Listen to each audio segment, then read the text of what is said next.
दिवाली छठ अभी महीनों दूर, फिर भी सूरत के इस रेलवे स्टेशन पर क्यों लगी है 2 किलोमीटर की लंबी लाइन। अब नहीं आऊंगा दोस्त, अब नहीं आऊंगा, बता देना। अब नहीं आऊंगा दोस्त, मासूम चेहरा, आंखों में आंसू। सूरत में काम के लिए गए युवक का छल का दर्द। अब नहीं आऊंगा दोस्त, अब नहीं आऊंगा, बता देना। जी हाँ, अब नहीं आऊंगा दोस्त, बस इतना कहकर वो चला गया। आंखों में आंसू थे, चेहरे पे थकान और आवाज में ऐसा दर्द जिसे शब्दों में बयान करना आसान नहीं। यह तस्वीर है सूरत की और खास तौर पर युधना रेलवे स्टेशन की, जहां आम दिनों में भीड़ रहती है, लेकिन इस बार जो हुआ वो किसी मेले से कम नहीं था। और इधर गर्मी अपने चरम पर है, तापमान 40 डिग्री के आसपास है और इसी तपती गर्मी में करीब 2 किलोमीटर, कुछ रिपोर्ट्स के मुताबिक 5 किलोमीटर तक लोगों की लाइन है। वो भी ट्रेन की टिकट के लिए नहीं, बल्कि ट्रेन में जगह पाने के लिए। कोई मजदूर है, कोई फैक्ट्री में काम करने वाला, कोई परिवार के साथ, तो कोई छोटे छोटे बच्चों को गोद में उठाए हुए। कई लोग 10 से 12 घंटे तक खड़े रहे, बिना खाना बिना पानी, बस एक उम्मीद के साथ कि किसी तरह घर पहुंच जाए।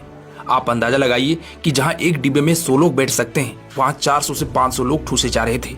ना बैठने की जगह, ना सांस लेने की जगह, और फिर भी लोग अंदर घुसने के लिए मजबूर थे। स्थिति इतनी बिगड़ गई कि रेलवे प्रशासन को भारी पुलिस फोर्स का तैनात करना पड़ा। और इसी अफरा तफरी के बीच एक ऐसा पल भी सामने आया जिसने सबको अंदर तक हिला दिया। एक युवक हाथ में बैग भीड़ के बीच से भागता हुआ जैसे तैसे रास्ता बना रहा था, और तभी उसकी नजर कैमरे पर पड़ी। वो रुका नहीं, बस चलते चलते एक बात कह गया कि अब नहीं आऊंगा दोस्त। अब आप सोचिए, यह सिर्फ एक लाइन नहीं थी, यह दर्द था, एक टूटता हुआ भरोसा था, यह सिस्टम से हार मान लेने की आवाज थी। उसकी आंखों में गुस्सा नहीं था, बल्कि बेबसी थी, जैसे वो कह रहा हो काम के लिए आया था, लेकिन इंसान की तरह जीने का भी हक नहीं मिला।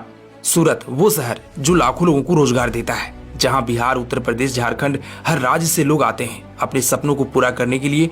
लेकिन जब वही लोग घर लौटना चाहते हैं तो उन्हें ऐसी हालत का सामना करना पड़ता है। हम अक्सर कहते हैं कि हमारा देश तेजी से आगे बढ़ रहा है, रेलवे में सुधार हो रहा है, नई ट्रेनें आ रही हैं, लेकिन क्या ये सुधार उस व्यक्ति तक पहुँच रहे हैं जो 12 घंटे तक लाइन में खड़ा है?